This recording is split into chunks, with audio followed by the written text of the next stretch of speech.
ലൈംഗികതയെ control ചെയ്യില്ല. ലൈംഗികത നിങ്ങളുടെ കൺട്രോൾ ചെയ്യാൻ ആര് പറഞ്ഞേ? രാധാകൃഷ്ണ പ്രേമം എന്താണ്? രാധാകൃഷ്ണ പ്രേമം, രാധ വന്നിട്ട് കൃഷ്ണനെ പ്രേമിക്കുന്ന എന്താണ്? കൃഷ്ണന്റെ യഥാർത്ഥ കാമുകനാണ്. ആക്ച്വലി ബ്രഹ്മചര്യം എന്ന് പറഞ്ഞാൽ എന്താണ്? ഒരു സിമനെ കൺട്രോൾ ചെയ്തുകൊണ്ട് ബ്രഹ്മചര്യം ആകുന്നു. നമ്മളൊരു കാര്യം ഉപേക്ഷിക്കുമ്പോൾ നമുക്ക് കർമ്മം ഒരിക്കലും കാര്യങ്ങൾ ഉപേക്ഷിച്ച് പോയാൽ ആ കാര്യം അവൻ്റെ ഉള്ളിൽ തന്നെ കിടക്കും. ധനമില്ലാത്ത ഒരു വ്യക്തി സന്യസിച്ച് എന്ത് പ്രയോജനം?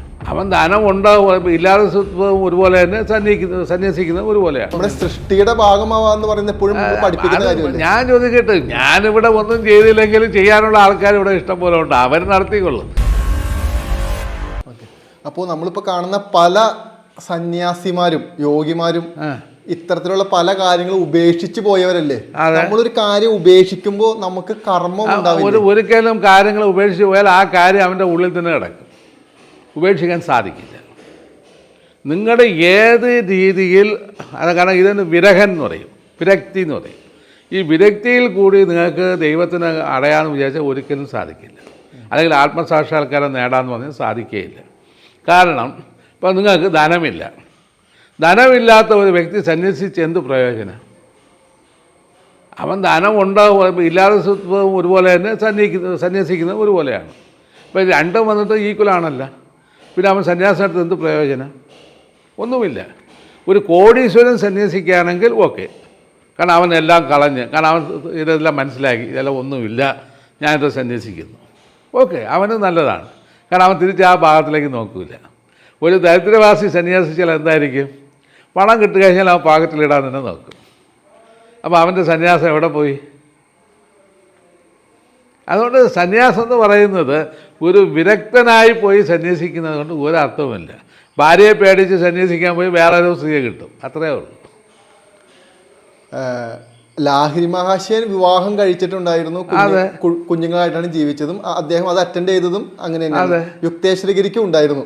അതെ, അങ്ങ് എന്താ വിവാഹം കഴിക്കാന്ന് എനിക്ക് തോന്നിയില്ല, വിവാഹം കഴിച്ചില്ല. കാരണം ഞാൻ 17 വയസ്സിൽ ഇത് അറ്റൻഡ് ചെയ്ത സ്ഥിതിക്ക് എനിക്കിത് വേണമെന്ന് തോന്നില്ല, എനിക്കിത് ആവശ്യം തോന്നുന്നു. സൃഷ്ടിയുടെ ഭാഗമാവാന്ന് പറയുന്നത് എപ്പോഴും പഠിപ്പിക്കുന്ന കാര്യമല്ലേ? ഞാൻ ചോദിക്കട്ടെ, ഞാനിവിടെ ഒന്നും ചെയ്തില്ലെങ്കിലും ചെയ്യാനുള്ള ആൾക്കാർ ഇവിടെ ഇഷ്ടം പോലെ ഉണ്ട്, അവർ നടത്തിക്കൊള്ളും.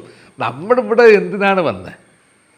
നമ്മുടെ ഇവിടെ വന്നിട്ട് ഒരു ചോദ്യം ചിഹ്നമാകേണ്ട ആവശ്യമൊന്നും ഇതിനകത്തില്ല. പിന്നെ എൻ്റെ കൊച്ചുങ്ങളെ നോക്കി തന്തയില്ലാത്തവനെന്ന് വിളിക്കേണ്ട ആവശ്യമില്ല. അതുകൊണ്ട് നമുക്ക് ഇതിൻ്റെ ആവശ്യമായിട്ട് നമുക്ക് തോന്നുന്നില്ല, അത്രയേ ഉള്ളൂ. അല്ല, പലപ്പോഴും അപ്പം നമ്മൾ പലപ്പോഴും ഒരു ബ്രഹ്മചര്യത്തിലോട്ട് കടക്കുന്നത് ശരിയോ തെറ്റെന്നുള്ളത് നമ്മൾ തീരുമാനിച്ചാൽ മതി അല്ലേ? അത്രയേ ഉള്ളൂ. ആക്ച്വലി ബ്രഹ്മചര്യം എന്ന് പറഞ്ഞാൽ എന്താണ്? ഒരു സിമനെ കൺട്രോൾ ചെയ്തുകൊണ്ട് ബ്രഹ്മചര്യം ആകുന്നുണ്ട്. അങ്ങനെയാണെങ്കിൽ ഇവിടെ പൊണ്ണന്മാർ ഇഷ്ടം പോലെ ഉണ്ട്. ഇവിടെ ഞങ്ങളതിന് പെണ്ണാണന്മാരെന്ന് പറയും. അവർ ബ്രഹ്മചര്യം കൺട്രോൾ ചെയ്തുകൊണ്ട് നടക്കുന്നത്. അവരെ കൊണ്ട് എന്ത് പ്രയോജനം? അവരെല്ലാവരും മാനസിക വിഭ്രാന്തിയിലാണ് നടക്കുന്നത്. അതുകൊണ്ട് ബ്രഹ്മചര്യത്തിന് പ്രാധാന്യം ഇതിന് മാത്രമല്ല കൊടുക്കേണ്ടത്, നിങ്ങളുടെ സാധനയിലും നിങ്ങളുടെ ആ ഉദ്ദേശത്തിലേക്ക് കൊടുക്കണം. നിങ്ങളുടെ എന്ത് ഉദ്ദേശത്തിലാണ് വരുന്നു ആ ഉദ്ദേശത്തിലേക്ക് കൊടുക്കണം. നിങ്ങളത് അറ്റൈൻ ചെയ്യാൻ സാധിക്കും. ഓക്കെ, സ്വാമിജി, എപ്പോഴും ഈ സ്പിരിച്വാലിറ്റിയിലൂടെ കടന്നു പോകുന്ന ആളുകൾ ഏറ്റവും കൂടുതൽ നേരിടുന്ന ഒരു പ്രശ്നം എന്ന് പറഞ്ഞാൽ ലൈംഗികതയെ കൺട്രോൾ ചെയ്യില്ല. ലൈംഗികത നിങ്ങളുടെ കൺട്രോൾ ചെയ്യാൻ ആര് പറഞ്ഞേ? ആരും പറഞ്ഞില്ല, പൊതുവെ അങ്ങനെയാണല്ലോ പഠിപ്പിക്കുന്നത്. അത് നമ്മുടെ തെറ്റിദ്ധാരണയാണ്. അങ്ങനെയാണെങ്കിൽ നമുക്ക് ഈ യോഗാശാസ്ത്രത്തിൽ താന്ത്രിക് ടെക്നിക്ക് എന്ന് പറഞ്ഞിട്ട് പ്രത്യേക ഒരു ഭാഗം വരുന്നുണ്ട്, തന്ത്രയോഗ എന്ന് പറഞ്ഞ്. ഈ തന്ത്രയോഗയിൽ ലൈംഗികത അവിടെ വരുന്നുണ്ടല്ലോ. മാരേജ് കപ്പിൾസ് വന്നിട്ട് ആ തന്ത്രയോഗ പറയുന്നുണ്ട്.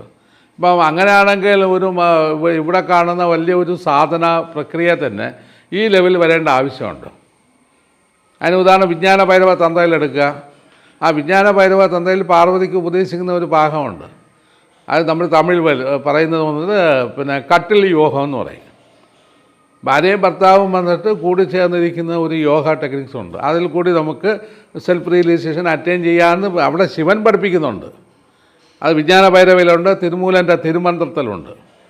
ഇതുപോലെ എല്ലാ യോഗ പദ്ധതിയും ഉണ്ട്. ഇപ്പോൾ ഭക്തി എങ്ങനെ ഫാം ചെയ്തു? ഭക്തിയുടെ ഫാം വന്നിട്ട് തന്ത്രയുടെ ഒരു ടെക്നിക്സാണത്, താന്ത്രിക് ടെക്നിക്സിൻ്റെ ഒരു ഭാഗമാണ്.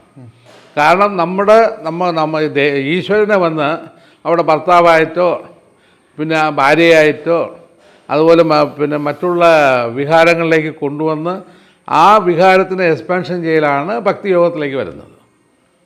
അല്ലാതെ ഈ എന്തോ ഒരു ഭക്തി നമ്മൾ വിചാരിക്കേണ്ട ആവശ്യമില്ല.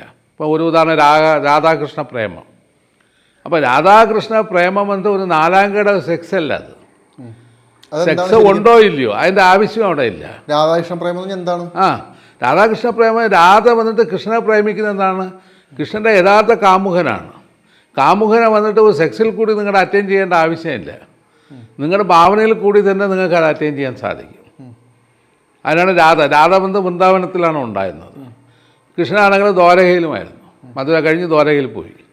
എന്നിട്ടും രാധ ഒരിക്കലും കൃഷ്ണനെ അവിടെ പോയി കാണാൻ പോയില്ല. ലാസ്റ്റാണ് പോകുന്നത്.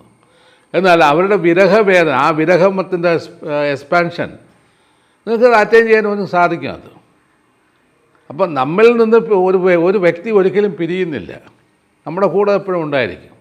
അതിനെ ഒരു സെക്സ് മോട്ടീവിലേക്ക് നിങ്ങൾ കൊണ്ടുവരുമ്പോഴാണ് നിങ്ങൾക്ക് ഇവിടെ കുഴപ്പങ്ങളൊക്കെ ഉണ്ടാകുന്നത്.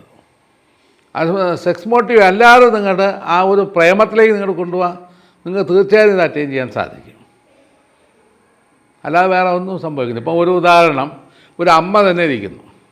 ഒരു മകൻ വന്നിട്ട് ഒരു 35 വയസ്സായ മകനും അമ്മയ്ക്ക് എന്ന് ആ മകൻ തന്നെ. അവർക്ക് ആ സെക്സ് ഫീലിംഗ് ഒന്നും വരുന്നില്ല. എന്തുകൊണ്ട് വരുന്നില്ല? മകനായതുകൊണ്ട് മാത്രമല്ല. കാരണം ആ അമ്മയുടെ വികാരം ആ മകനിലേക്ക് ഫാം ചെയ്ത് നിൽക്കുകയാണ്. അതുകൊണ്ടാണ് വരാത്തത്. അല്ലെങ്കിൽ വന്നിട്ട് നമ്മൾ തീർച്ചയായിട്ടും അത് വരാമല്ലോ, എന്തുകൊണ്ട് വന്നില്ല? അതുപോലെ തന്നെ ആത്മീയത്തിൽ വന്നിട്ട് ഈ കാമുകി പ്രേമം എന്ന് പറയുന്നത് വരുന്നത് തീർച്ചയായിട്ടും ആ വികാരത്തിലാണ്. കാരണം എനിക്ക് ഏറ്റവും ഇഷ്ടപ്പെട്ടവൻ ഇപ്പം യേശു വന്നിട്ട് പിതാവിനെ എങ്ങനെയാണ് ഉപാസിച്ചത്? പിതാവേ എന്ന് മാത്രമല്ല, ബൈബിളിൽ തന്നെ ഒരു വാക്ക് പറയുന്നുണ്ട്. ബൈബിളിൽ എന്താണ് പഠിപ്പിച്ചത്? നല്ലൊരു ഭാഗം പറയുന്നു. എങ്ങനെയാണെന്ന് പറഞ്ഞാൽ, പിന്നെ നിങ്ങളുടെ മണവാട്ടിയായിട്ട് ചമഞ്ഞിരിക്കുവിൻ, അർദ്ധരാത്രിയോളം മണവാട്ടിയായിട്ടിരിക്കാൻ പറയുന്നുണ്ട്. അപ്പം മണവാളൻ വരുന്നു. ആ ഒരു ചാപ്റ്റർ നിങ്ങൾക്ക് വായിച്ചിരിക്കുക. അപ്പോൾ ഈ മണവാളനും മണവാട്ടിയും യേശുവിന് എങ്ങനെ കിട്ടി? ഒരു വിരക്തനായ ഒരു സന്യാസിയാണെങ്കിൽ അങ്ങനെ ഈ മണവാളനും മണവാട്ടിയും കിട്ടുമോ എന്ന് ഇല്ല. ശങ്കരാചാര്യരുടെ സൗന്ദര്യ ലഹരി എങ്ങനെ ഫാം ചെയ്തത്? ഒരു വിരക്തനായ സന്യാസിയാണെങ്കിൽ അത് ഫാം ചെയ്യില്ലല്ലോ. അപ്പോൾ ഇവിടെ പ്രേമമെന്ന് പറയുന്ന സാധനം ഏത് വഴിയിൽ കൂടി എക്സ്പാൻഷൻ ചെയ്യാൻ സാധിക്കും. ഈ പ്രേമത്തിൽ കൂടിയാണ് റിയലൈസേഷൻ അറ്റൈൻ ചെയ്യുന്നത്. അത് യോഗ ഒരു ഉപാധി മാത്രം, താന്ത്രിക്ക് വന്നിട്ട് ഒരു ഉപാധി മാത്രം. അപ്പം എൻഡിലേക്ക് പോകുന്ന ഭക്തിയാണ്. അപ്പം അതുകൊണ്ടാണ് നമ്മുടെ ഗീതയിൽ കൃഷ്ണൻ്റെ അവസാനമാണ് ഭക്തിയോഗം പറയുന്നത്. ഭക്തിയോഗം എപ്പോഴാണ് കൊടുക്കുന്നത്? നിങ്ങളുടെ ഇതിലെല്ലാം പൂർണ്ണനാകുന്നു. സാങ്കേയോഗം കഴിഞ്ഞ് രാജവിദ്യ യോഗം കഴിഞ്ഞു. അടുത്തത് വന്നത് ഈ പ്രപഞ്ചമെല്ലാം ഞാനെന്ന ബോധം വരുന്നു. ആ ബോധം എങ്ങനെയാണ്? നിർവികൽപ്പ സമാധിയാണ്. അർജുനനത് അനുഭവിക്കുകയാണ്. അതിനുശേഷമാണ് അർജുനൻ ചോദിക്കുന്നത്, ഭഗവാനെ അങ്ങേ വന്നിട്ട് ഞാൻ എങ്ങനെ ഉപാസിക്കണം? അടുത്ത ചോദ്യം, എനിക്കിതെല്ലാം കണ്ടു കഴിഞ്ഞു, സർവ്വത്തിൽ നീയാണ്, ഞാൻ പിന്നെ എങ്ങനെ ഉപാസിക്കണം? അപ്പോഴാണ് അദ്ദേഹം പറയുന്നത്, അദ്ദേഹത്തിൻ്റെ യഥാർത്ഥ ക്വാളിറ്റികളെ പറയുന്നുണ്ട്. ആ ക്വാളിറ്റികളിൽ നിന്നാണ് ഞാൻ രാമനാണ്, ഞാൻ ശിവനാണ്, ഈ പ്രപഞ്ചത്തിലിരിക്കുന്ന സർവ്വവും ഞാനാണ് എന്ന് പറഞ്ഞാൽ ഓരോ വ്യക്തികളുടെ ഭാവത്തിനെ കൊടുക്കുകയാണ്. അപ്പോൾ ആ സമയത്താണ് പുള്ളിക്ക് അടുത്ത ഒരു ചോദ്യത്തിലേക്ക് വരുന്നത്. അപ്പം ഭഗവാൻ തിരിച്ച് പറയുന്നു. ഭഗവാൻ എന്ത് പറയുന്നത്? നീ വന്നിട്ട് യഥാർത്ഥ ഭക്തൻ നീയാണ്. കാരണം ഈ പ്രപഞ്ചം അത്രയും ഞാനാണെന്ന് നീ അറിഞ്ഞു കഴിഞ്ഞാലാണ് ഭക്തനാകുന്നത്. അല്ലാതെ നാലാംകിട ഭക്തിയല്ല. നാലാംകിട ഭക്തി എന്ന് പറഞ്ഞാൽ കോവിൽ പോയി പായസം വെച്ച് കഴിച്ച് ജീവിക്കുന്നത് ഭക്തിയല്ല. അത് പ്രപഞ്ചം അത്രയും ഞാനാണ്. ആ ഞാനെന്ന ബോധം പ്രപഞ്ചത്തിലേക്ക് നമ്മൾ അറ്റൈൻ ചെയ്ത് കഴിഞ്ഞാൽ പിന്നെ നമുക്ക് എന്താണ്? അത് സുഖം അനുഭവിക്കണം. നമ്മൾ എപ്പോഴും പോയി ഉറങ്ങിയത് കൊണ്ട് ഒരു ഗുണം കിട്ടിയില്ല. ഉണർന്നിരിക്കുമ്പോഴും ഉറങ്ങുന്ന പോലെ ജീവിക്കുന്നവൻ യമനോ, അവനാണ് റിയലിസ്റ്റ് സോൾ എന്ന് പറയുന്നത്. അപ്പോൾ അവൻ എന്ത് ചെയ്യണം? ആ സുഖത്തിനെ അനുഭവിക്കാൻ തുടങ്ങണം. ആ സുഖത്തിന് ഒരു വ്യക്തിഭാവം കൊടുക്കുകയാണ്. വ്യക്തിഭാവത്ത് കൊടുക്കുന്നതിനാണ് നമ്മൾ കൃഷ്ണനായിട്ടോ ശിവനായിട്ടോ രാമനായിട്ടോ ഏതെങ്കിലും ഭാവത്തിലേക്ക് കൊടുക്കാം. കൊടുക്കുന്നതും നീയാണത് റിയൽ. ഇപ്പം ഞാൻ വന്നിട്ട് ഒരു കൃഷ്ണന് നമ്മളൊരു ഭാവം കൊടുത്തു കഴിഞ്ഞാൽ ആ കൃഷ്ണൻ ഞാനാണ്, ഒരിക്കലും വേറൊരു കൃഷ്ണനല്ല. അത് വേറൊരു കൃഷ്ണൻ വെളിയിൽ നിൽക്കുകയാണ്. ആ കൃഷ്ണന്മാർ ഒരു ബന്ധമില്ല. അർജുനൻ്റെ ഉള്ളിലിരിക്കുന്ന കൃഷ്ണനും വെളിയിലിരിക്കുന്ന കൃഷ്ണനും രണ്ടാണ്, ഒന്നല്ല അത്. അപ്പം അകത്തിരിക്കുന്ന കൃഷ്ണനെ നിങ്ങളുടെ എന്ത് ചെയ്യണം, അറ്റൈൻ ചെയ്യണമെങ്കിൽ വെളിയിലുള്ള കൃഷ്ണനെ നമ്മുടെ ആ ഫാമിലേക്ക് കൊണ്ടുവന്നാൽ തന്നെ അറ്റൈൻ ചെയ്യാൻ സാധിക്കുള്ളൂ. അതിന് രാമാവതാരത്തിൽ തന്നെ നല്ലൊരു കഥ വരുന്നുണ്ട്. ഹനുമാൻ വന്നിട്ട് നെഞ്ചു പിളർന്ന് രാമനെയും സീതയും കാണിക്കുന്ന ഒരു ഭാഗമുണ്ട്. അപ്പോൾ അതിന് കാരണം എന്താണ്? വെളിയിലൊരു രാമനുണ്ട്, എൻ്റെ ഹൃദയത്തിലിരിക്കുന്ന ഒരു രാമനുണ്ട്. ഹൃദയത്തിലിരിക്കുന്ന രാമൻ ഹനുമാൻ്റെ രാമനാണ്. മറ്റേ രാമനെക്കാളും 100% ക്വാളിറ്റി ഇതിന് കൂടുതലാണ്.